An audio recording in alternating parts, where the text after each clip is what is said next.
Itron varia guatreo besitata ogmon, clevit pedentudo treo, sotrum neves flon, gritma pingnim neve, straonien anderu, betecri ben armene, azug tronon autru.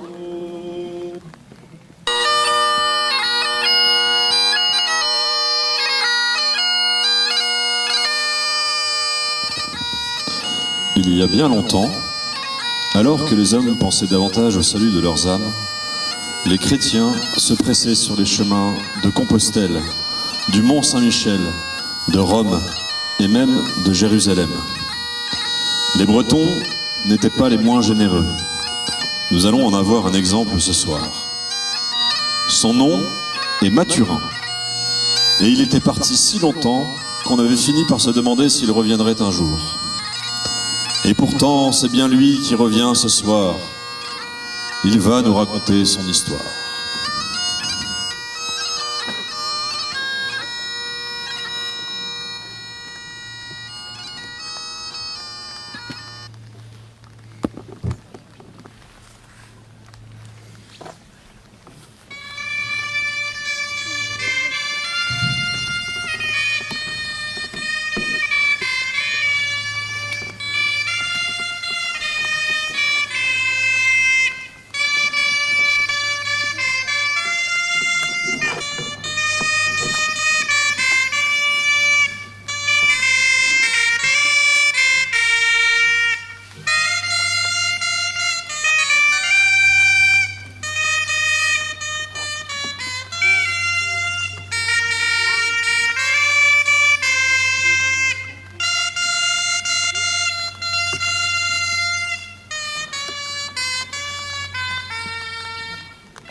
Bonnes gens, nous voici de retour au pays. Quel bonheur, quelle joie, mon ami.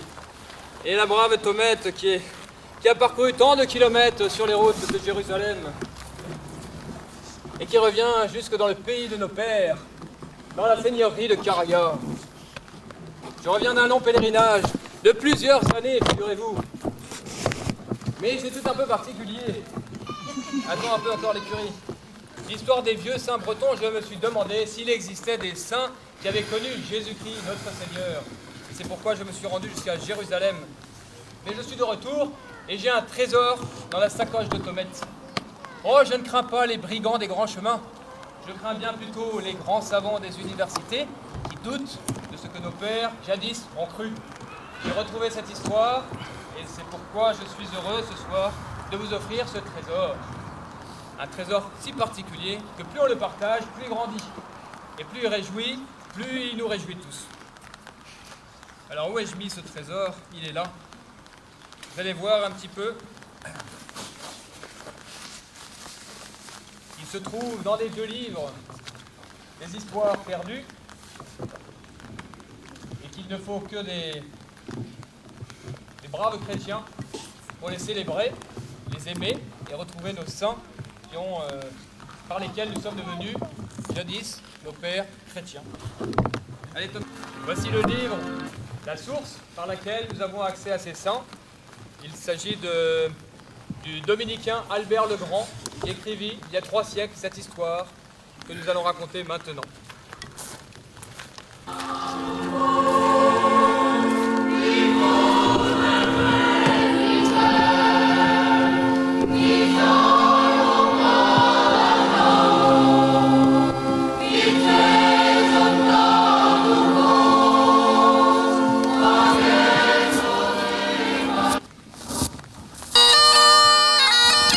Autrefois, alors que la Bretagne était encore une terre rude, battue par les vents, les pluies et les grands froids, les loups occupaient les grandes forêts. Il était bien dangereux d'oser traverser ces forêts sans une protection importante. Quelques animaux sauvages terrorisaient la population, si bien que la vie était loin d'être un paradis. C'était plutôt les ténèbres qui régnaient alors en Bretagne. La religion des druides tempérait alors l'austérité de cette vie.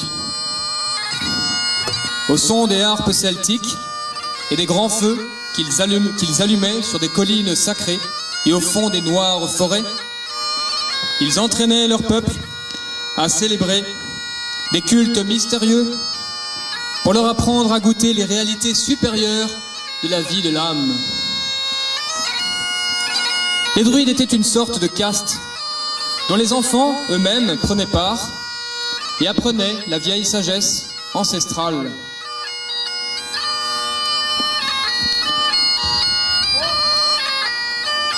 Regardez ce blanc, mes petits. Mis en terre, il sera un chêne. Et sur ses branches, nous cueillerons le vie nécessaire à la perfection de nos certaines potions. Comment est-ce possible? C'est bien ici petit, une chaîne si grande. Cela s'appelle un grand mystère. Et ce que nous comprenons, c'est qu'il y a là une grande merveille à admirer.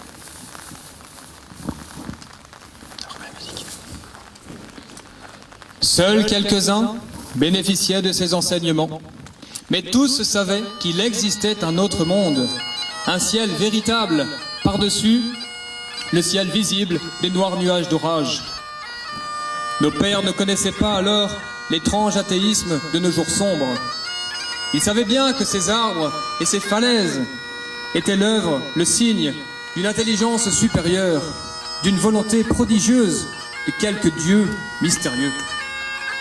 Un peu comme le peuple d'Israël, Dieu conduisait les bons druides à la pleine révélation qui allait bientôt leur être faite.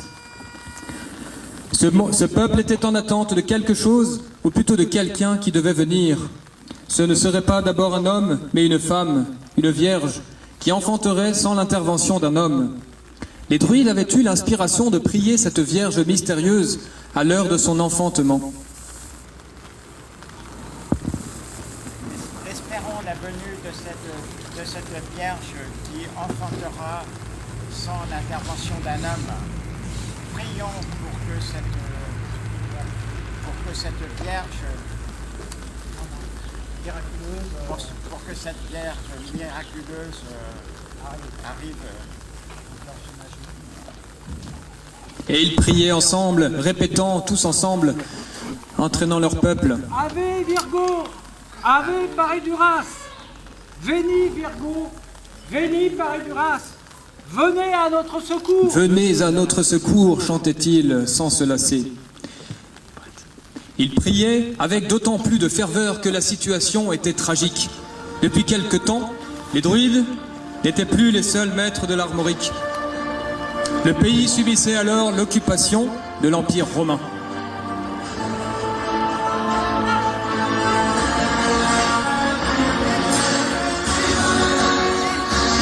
La conquête des Gaules par Jules César continuait son œuvre et l'armée romaine passait partout, à travers les voies qu'ils construisaient, les temples qu'ils bâtissaient et la civilisation qu'ils apportaient. Les Armoricains étaient très impressionnés par cette puissance et cet ordre.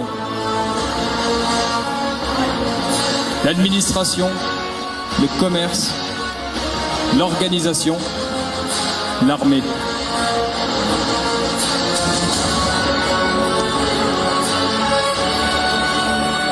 L'Armorique était alors gouvernée par cet empire romain et les druides se réfugiaient au fond des forêts, attendant l'heure de la délivrance.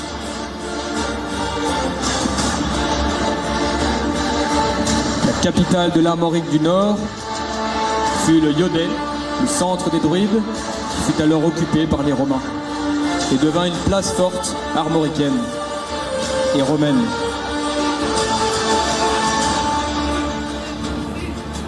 Mais les Romains restaient sur les voies et les forêts demeuraient libres.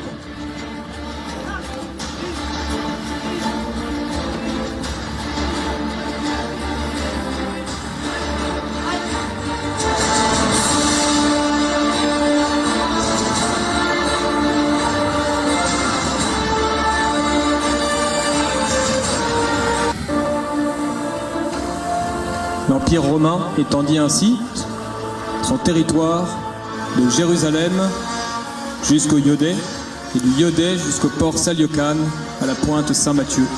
Toute la terre était gouvernée par Rome.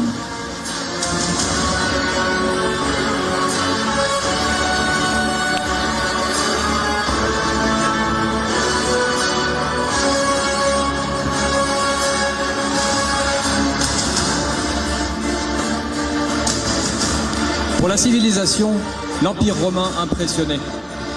Mais pour la religion, c'était bien plutôt les druides qui impressionnaient les Romains eux-mêmes. Car les dieux romains étaient assez grossiers. Ils étaient fascinés par cette mystérieuse vierge que priaient les druides. Pour tenter d'amadouer les indigènes, les Romains imitèrent le culte de la Vierge des druides en développant leur culte à la déesse Cybèle. Ils eurent même l'inspiration de lui bâtir un temple au Iodé, la Vierge couchée, en train d'allaiter un enfant Dieu. Ils attendaient cette Vierge et déjà l'avaient représentée dans cette association des Romains et des druides. Voici la Vierge du Iodé, avant que les missionnaires n'arrivent. Mais comment tout cela allait-il donc se faire ? Il y manquait encore la grâce de Dieu et les apôtres pour la communiquer et faire aboutir cette histoire à la pleine révélation. Voici les actes de nos apôtres en Bretagne.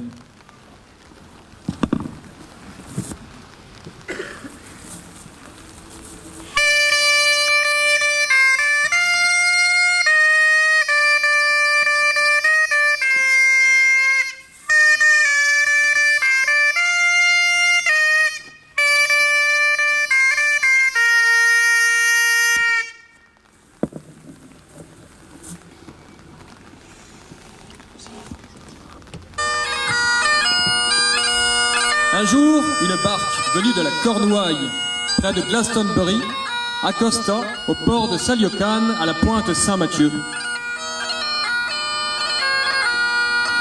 Quelques compagnons descendirent du Curac celtique. La traversée fut rapide. Une bonne journée de navigation, scandée par les prières du saint, que reprenaient en chœur ses compagnons. Ils avaient le cœur en joie, comme pour un pèlerinage ou un grand pardon breton. Béni soit le Seigneur, louange au soleil invaincu, sol invictus, honneur à Dieu seul, gloire à la Vierge, par qui nous vient le salut. Gloire à la Vierge. Gloire à la Vierge, par qui nous vient le salut.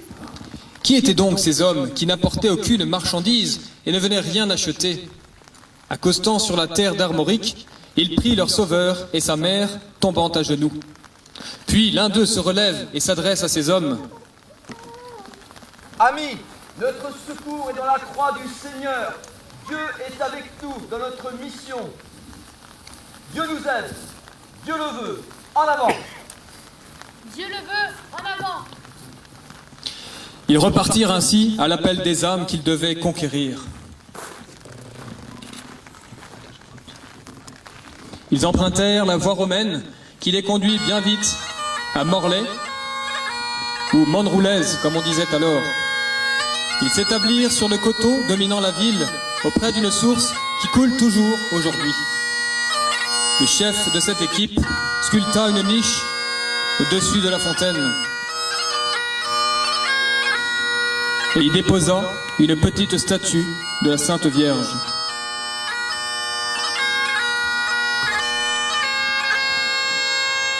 Les frères creusèrent un escalier dans la paroi de schiste et se réfugièrent dans cet abri, cachés du monde, mais non pas de Dieu, qui s'apprêtait à bénir cette œuvre. Au-dessus de la niche, il grava le signe sacré du Sauveur, une croix pâtée surplombant un globe.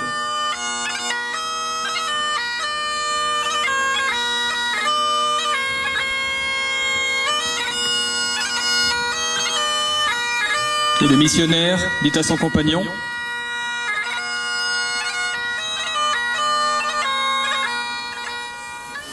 Ainsi aurons-nous à portée de notre regard les deux symboles de notre mission, la croix du Seigneur et l'image de sa Sainte Mère. Ave Cruz, Ave Spes Unica, Ave Maria. Ave Crux, Ave Spes Unica, Ave Maria. Les Morlaisiens étaient souvent en mer, c'étaient des pêcheurs. Mais les Morlaisiennes entendirent parler des missionnaires et s'approchèrent, intriguées, entendre ce discours dont ils n'avaient pas l'habitude. Seuls les druides avaient le monopole, à cette époque, de la religion. Quelques Morlaisiennes, plus hardies que d'autres, vinrent écouter les deux missionnaires.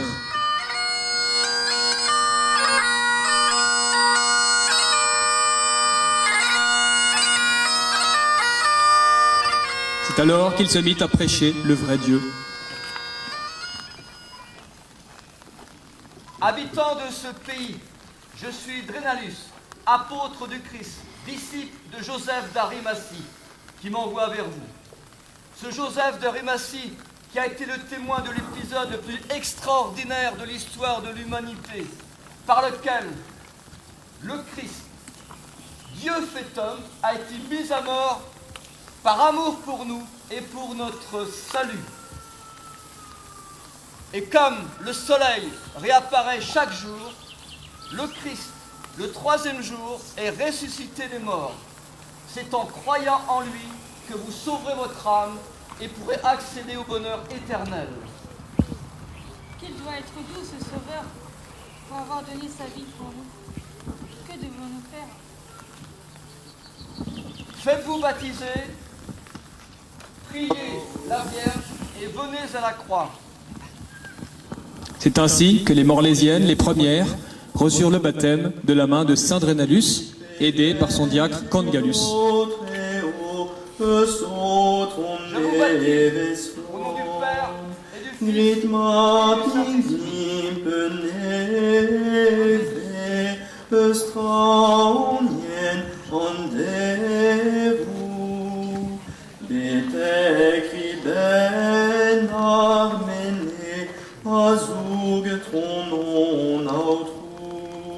Quand presque tous les Morlaisiens, dit le père Albert le Grand, se firent baptiser à la fontaine qui découlait de la petite source, Drénalus les conduisit auprès de son ermitage où il bâtit avec eux un grand calvaire.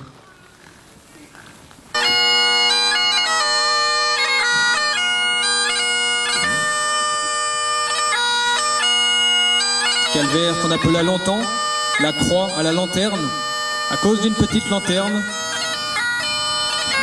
à laquelle les Morlaisiens tenaient jadis, qu'elle soit allumée chaque nuit en souvenir de cette foi qui jadis avait été apportée à Morlaix.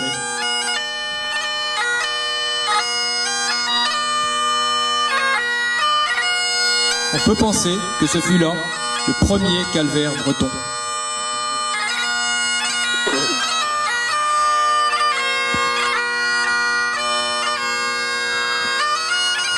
Avant qu'il y ait des églises, on priait ainsi, sous la grande église de la création. En l'an 73, Drénalus laissa ses chers Morlésiens, qui étaient comme ses enfants. Ils s'embrassèrent en pleurant.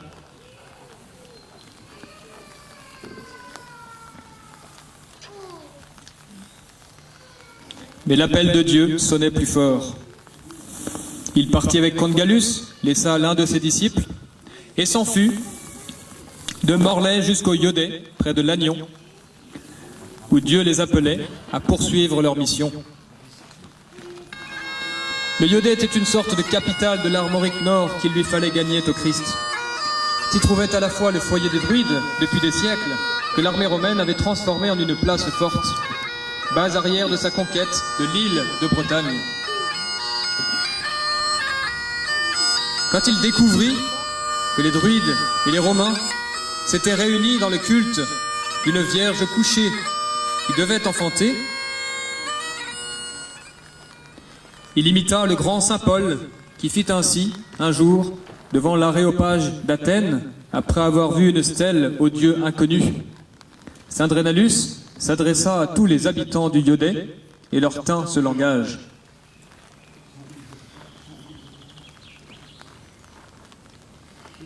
Citoyens, Habitants du Yodet, je constate que vous êtes des hommes très religieux. En effet, en circulant dans votre cité, j'ai pu observer de nombreux monuments sacrés. Mais l'un d'entre eux a particulièrement attiré mon attention. C'est ce temple où vous vénérez une vierge allaitant son enfant.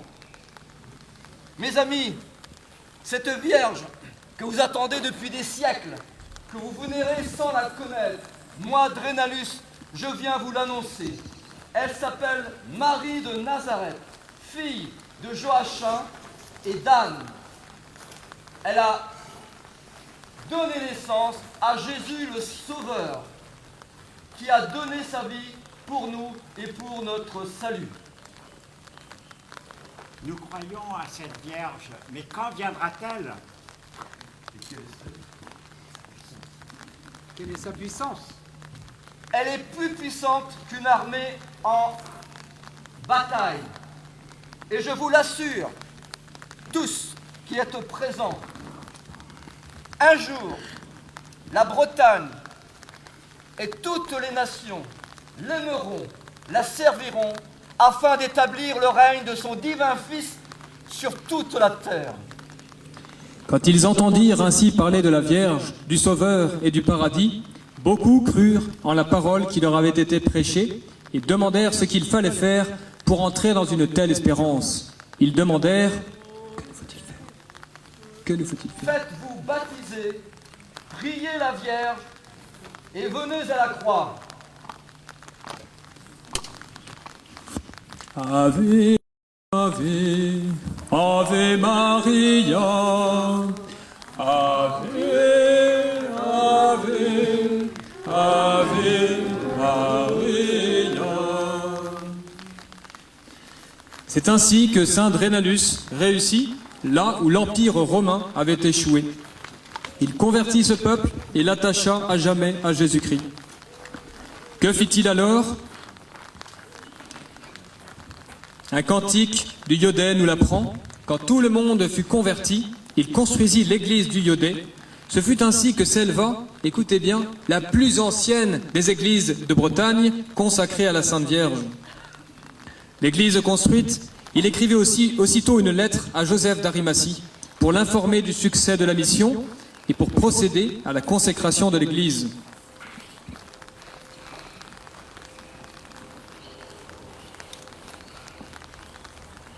Un soldat romain, nouvellement converti, se chargea de porter la lettre le plus vite possible à Glastonbury, qui était aussi une terre romaine.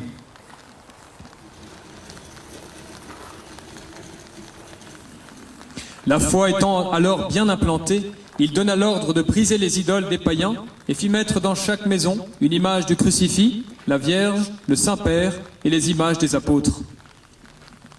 Ayant été averti que Saint-Clair était à Nantes et le grand fruit qu'il y faisait, Drénalus envoya son diacre Comte Gallus le visiter pour organiser l'évangélisation totale de l'Armorique.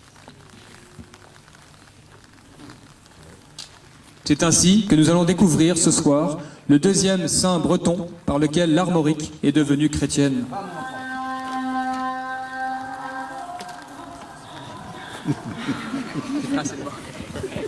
C'était pas la sono. Les panneaux.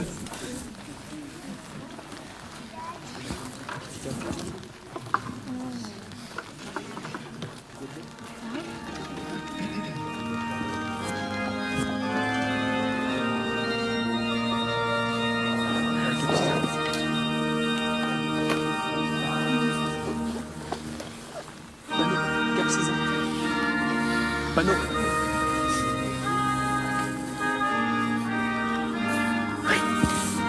En l'an de grâce 42, Saint-Pierre laissa Antioche et vint placer le centre de l'Église au centre du monde d'alors, Rome.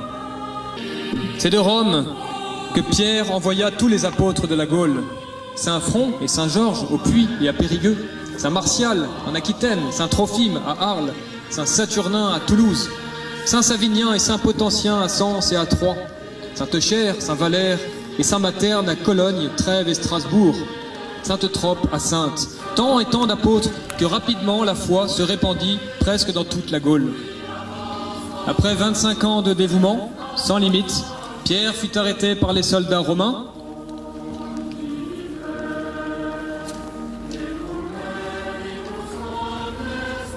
Qui l'emprisonnèrent.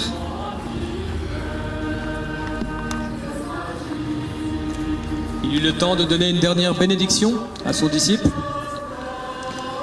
se laissa prendre et subit son martyre le 29 juin 67, le même jour que le grand Saint Paul. Il fut crucifié, mais la tête en bas, en signe d'humilité. Les clous qui servirent à le crucifier furent soigneusement sauvegardés par ses successeurs.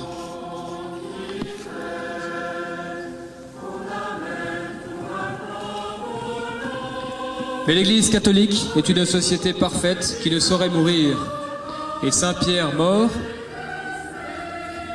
le Seigneur Jésus-Christ avait prévu la succession éternelle de ses pontifes.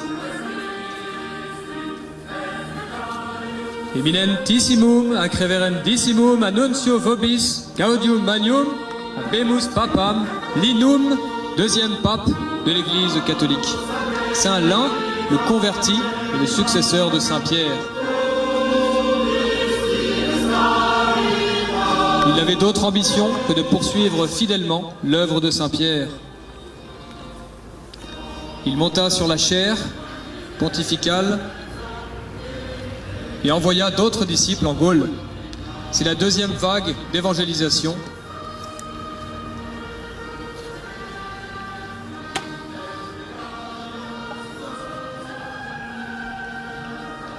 Or, il se trouvait à Rome un homme de l'illustre famille des Clarissimes, dont il portait fièrement le nom Clarus, Claire, notre Saint Claire. Converti et baptisé par Saint Pierre, il s'était fait son disciple et avait hérité d'une part de son esprit.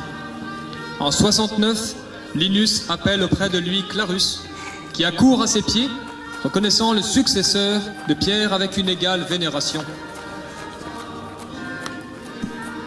Il reçut de la main du pape son digne sacre épiscopal et pour gage de la protection apostolique, un trésor incomparable. Puisque tu étais un disciple cher à Pierre qui t'a converti, reçois pour relique ce clou par lequel sur la droite fut attaché à la croix. Merci votre sainteté. Ce présent me comble de joie et de grâce. Mais où irais-je alors qu'il y a tant à faire de par le monde? Va prêcher dans le sud de l'Armorique, là où résident de nombreux païens. Apporte-leur la lumière de la foi. Dis-leur que ce clou soit le symbole de la foi.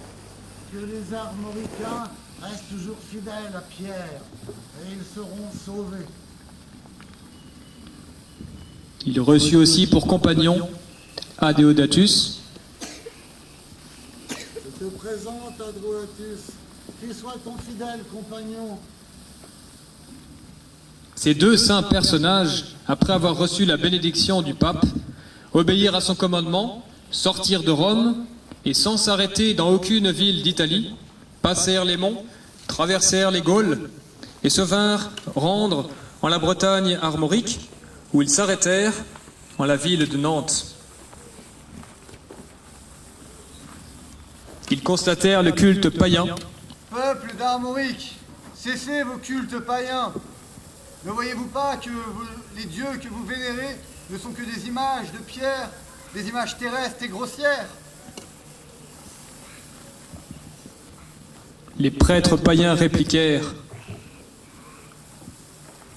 Quel est cet homme qui conteste notre religion? Ouvrons notre grand conseil et nous verrons si nous pourrons juger son discours et s'il maintient sa doctrine. Saint Clair, craignant que la persécution n'eût retardé leur conquête spirituelle, assembla ses quelques fidèles et de leur avis envoya le diacre Adéodatus prêcher les Vantais et ceux de Cornouailles jusqu'au cap Sizun, se chargeant de répondre seul à sa citation.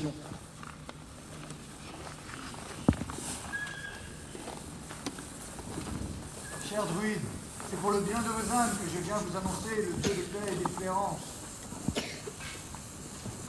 Ce ne sont que des mots que vous avez.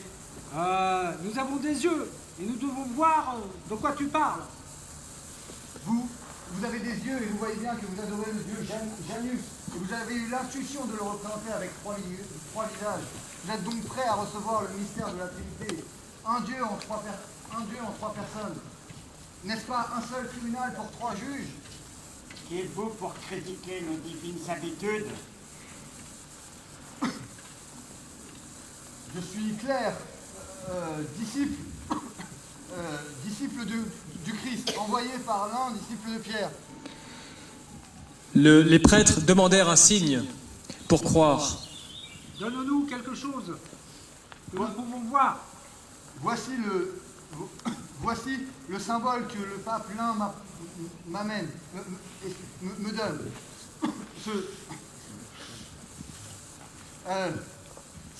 C'est le clou qui perça la peau de Pierre quand il fut crucifié. Attachez-vous. Pierre fut désigné par le Fils de Dieu pour être le chef de son Église sur terre. Attachez-vous à ce clou comme il fut attaché à la croix et croyez en notre Seigneur Jésus-Christ et restez fidèles à son Église pour être sauvés. Claire parla si bien et si juste, et surtout si vrai, que tout le peuple en resta ému, et grand nombre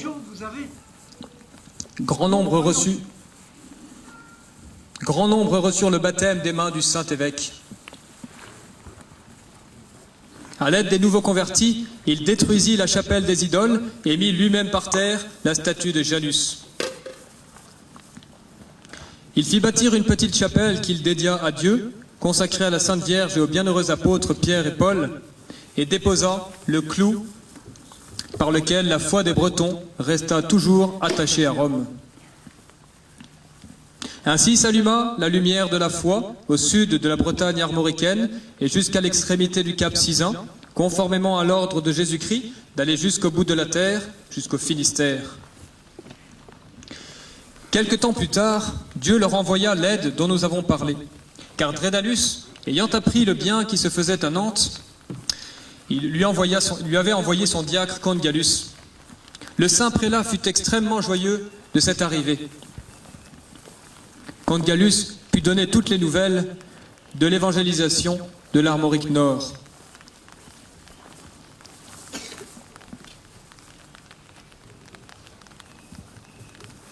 Mon maître Drédalus m'envoie à vous pour savoir comment associer nos faibles forces pour évangéliser toute la Bretagne. Rendons grâce à Dieu car il s'occupe de sa nouvelle église naissante. Occupez-vous du nord tandis que nous nous occuperons du sud.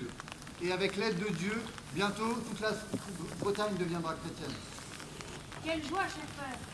Mon père Drédalus sera heureux de savoir les fruits que vous portez.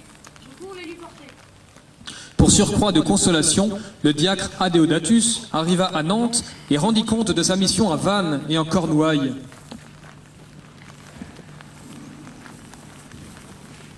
Il avait fait des missions un peu partout et venait demander l'aide de son maître pour faire les confirmations et les consécrations.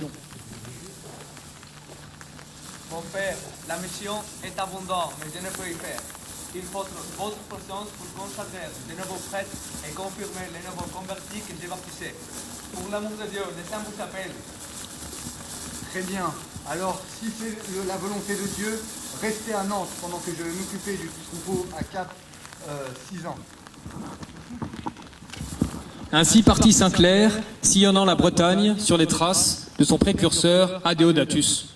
Il confirmait partout où il était passé. Tel fut le second joyau de l'âme bretonne qui rattache sa foi à Rome. Était-ce tout? Non pas. Il y a un troisième apôtre qui est témoin oculaire de la vie, de la mort, de la résurrection de notre Seigneur Jésus-Christ, et cet homme s'appelle Maximin.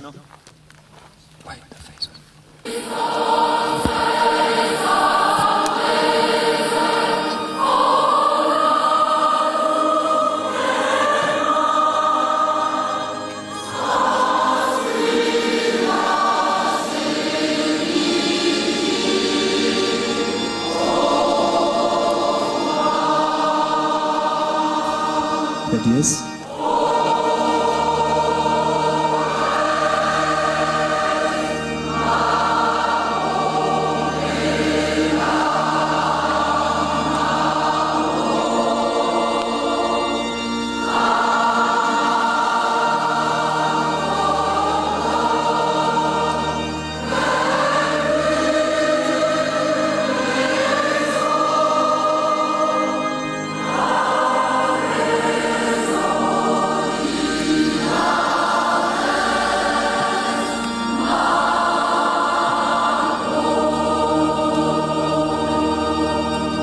Un an et demi après l'ascension de notre Seigneur, une barque mystérieuse venue de Judée accosta sur une plage de Provence, en Camargue, et le voyage dura 6 jours. Ils auraient dû périr si des anges ne les avaient conduits tout au long. Qui étaient donc ces mystérieux personnages que la Providence destinait à l'évangélisation de la Gaule, et qui sont nos tout premiers apôtres? L'un d'eux s'avança et se présenta aux habitants de Provence. Je suis Maximin. J'ai été choisi par le Christ pour être l'un de ses 72 disciples. Ce Maximin était l'intendant du domaine de Lazare et de ses sœurs, à Béthanie. Son nom résumait sa vocation, Maximin, le plus grand des plus petits, Maxi Minus. Il était témoin du Christ. Et il leur dit encore ceci. Convertissez-vous et croyez à l'Évangile. Ainsi commençait l'heureuse prédication de l'Évangile en Gaule. Avec lui venaient les 2 sœurs de Lazare, Marie-Madeleine et Marthe. Heureusement, nous avons eu la grâce d'un ultime entretien avec la Vierge Marie avant notre départ. Elle nous parla de son royaume qu'elle aurait un jour. Aujourd'hui la Gaule, demain la France, et en son sein, sa très chère province de Bretagne. Il faut prendre très soin de ces trésors, les reliques de sa mère. Comme nous devons la vénérer. Et comme elle fut vénérée par les Provençaux, et maintenant par les Bretons.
Maximin retourna à Marseille prêcher Jésus-Christ. Lorsque Saint Lazare rejoignit la petite équipe à Marseille, quelque temps plus tard, Maximin et Marie-Madeleine partirent évangéliser la ville d'Aix. Il y fonda un siège épiscopal où il demeura 40 ans. Mais voyez-vous, quand on recevait l'Esprit Saint, à cette époque, pour les disciples, il ne pouvait tenir en place dans un diocèse, alors qu'il y avait tant à faire. C'est pourquoi il se trouve une histoire cachée dans la vie de Saint Maximin. L'an 63, Maximin alla trouver Saint Pierre à Rome, qui le bénit et lui confia la charge de prêcher dans toute la Gaule pour étendre le règne du Christ.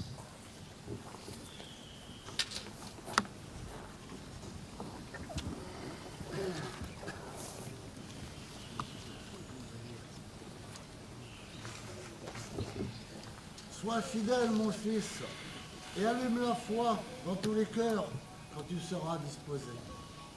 C'est ainsi qu'il partit avec celui qui lui fut confié pour disciple et assistance, Saint Cronus. Après être passé par Marseille, où il reçut une Vierge noire, telle qu'on les vénérait alors, ils partirent ensemble, sous la conduite de la Vierge, ils partirent, quittèrent l'Italie, traversèrent les monts, toutes les Gaules, pour arriver bientôt dans la ville de Rennes, où se trouvait un temple dédié à la déesse Thétis. C'était une déesse assez vulgaire, que les Celtes vénéraient en attendant d'une meilleure et vraie révélation. N'écoutant que son courage et sa foi, il exhorta les païens. Est-ce que t'aimes cette statue? C'est horrible! C'est horrible, c'est une infamie, c'est une hérésie! Détruisez-moi ça, parce que quand même, croire à cette débilité-là, il y a vraiment, c'est vraiment un scandale. Il leur proposa un nouveau culte Moi, je vous qui est... propose la Vierge Marie, au moins, il y a quelques mystères, il y a c'est possible. Je vous demande pas d'avoir vécu dans la communauté d'anthologie, c'est très sympa. Les... C'est simple, elle était là il y a pas très longtemps. Elle est montée au ciel avec son cœur et son âme. C'est ça, vraiment. Son cœur est dimensionné là-dessus. Comment l'invoquerons-nous? Nous l'invoquerons comme Notre-Dame de la Cité, que ce soit aujourd'hui dans notre ville, et demain en Armorique, et en France, et en Gaule. Mais, maître, que devons-nous faire? Détruisez-moi cette statue. On peut vous aider? Bah oui, détruisez-moi. Nous, évêques de Rennes. Maximin ne permettait pas que les idoles subsistent. Il eut bien du mal, mais il fracassa finalement cette idole pour laisser la place à Notre-Dame de la Cité. Aux grands mots, les grands moyens. Il installa la Vierge Noire, Notre-Dame, en lieu et place de cette idole. Laquelle chapelle s'appelle encore aujourd'hui Notre-Dame de la Cité, Saint-Melaine à Rennes. Telle est la plus ancienne église de Bretagne consacrée à la Vierge et qui fut la cathédrale d'origine de Rennes jusqu'à l'avènement de Constantin. Elle sera consacrée à Saint-Pierre en souvenir de l'origine de la mission de Saint Maximin, notre premier évêque. En 67, Maximin dut repartir en mission et il appela son disciple. Saint Crosus, je dois te quitter. Reçois ma charge. Et sois fidèle. Et sois fidèle. Ils s'embrassèrent, Maximin le bénit, et il partit à la conquête d'autres âmes.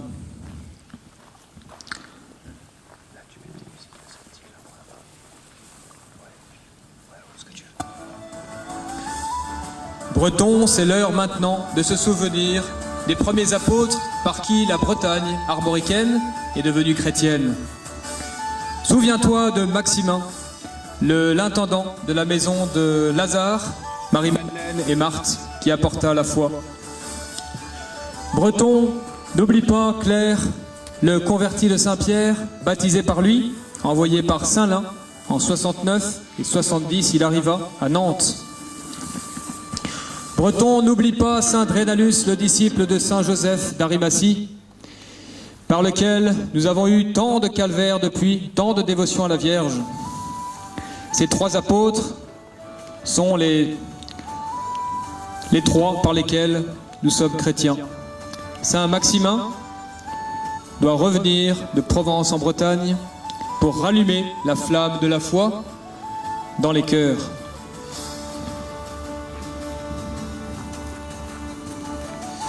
C'est toujours au pied de la Vierge que se trouve la vraie foi et qu'elle se communique.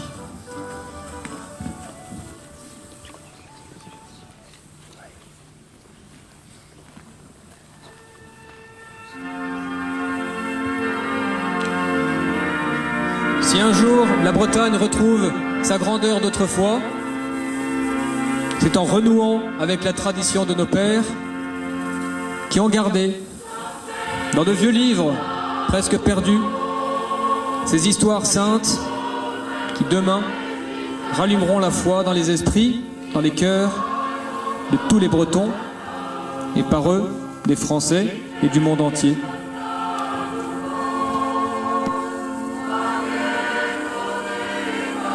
Que ce foyer soit le symbole de cette foi qui ne peut mourir,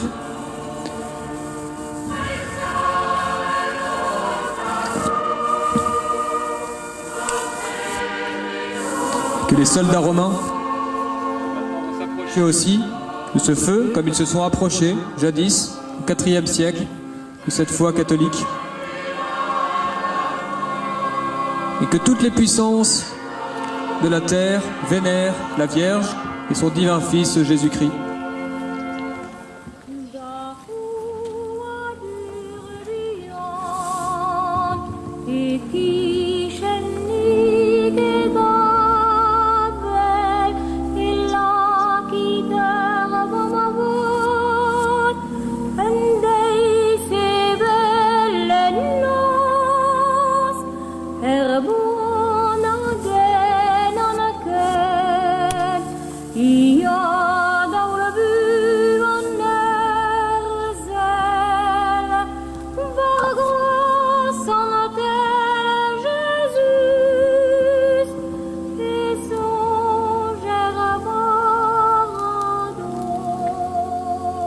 Chantons le refrain.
Du Croise-du, Bretonne, nous allons nous mettre en procession, en action de grâce pour cette histoire, et en supplication pour que cette histoire continue, reprenne vie.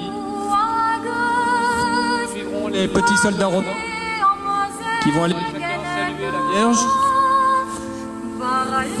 Chacun nous prendrons un ciel allumé à ce foyer et nous suivrons cette croix par laquelle nos âmes sont sauvées. Un bel arc-en-ciel au loin se dessine sur les nuages roses. Magnifique. Voilà.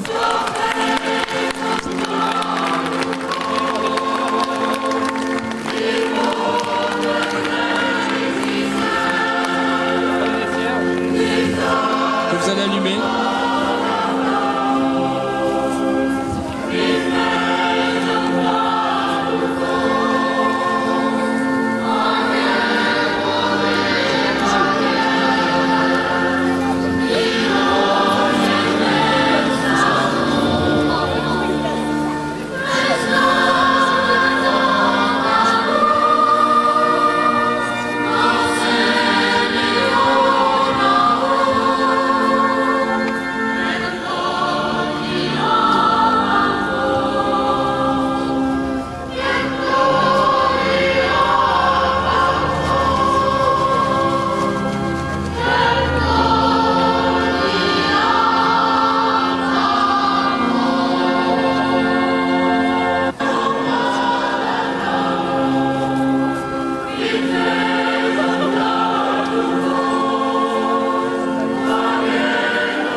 Notre-Dame et pour notre prière du soir, nous allons chanter le Salve Regina, que beaucoup connaissent, qui est le chant des moines avant de se coucher, mais qui est le chant de l'Église et qui est un hymne à la louange en action de grâce pour Notre-Dame, qui est notre mère, et qui est la reine de nos patries, de nos familles et de nos âmes. Salve Regina, Mater misericordiae,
Notre-Dame de Bretagne, Notre-Dame de France, Notre-Dame du monde entier, et que Notre-Dame et son divin Fils nous bénissent, au nom du Père, et du Fils, et du Saint-Esprit.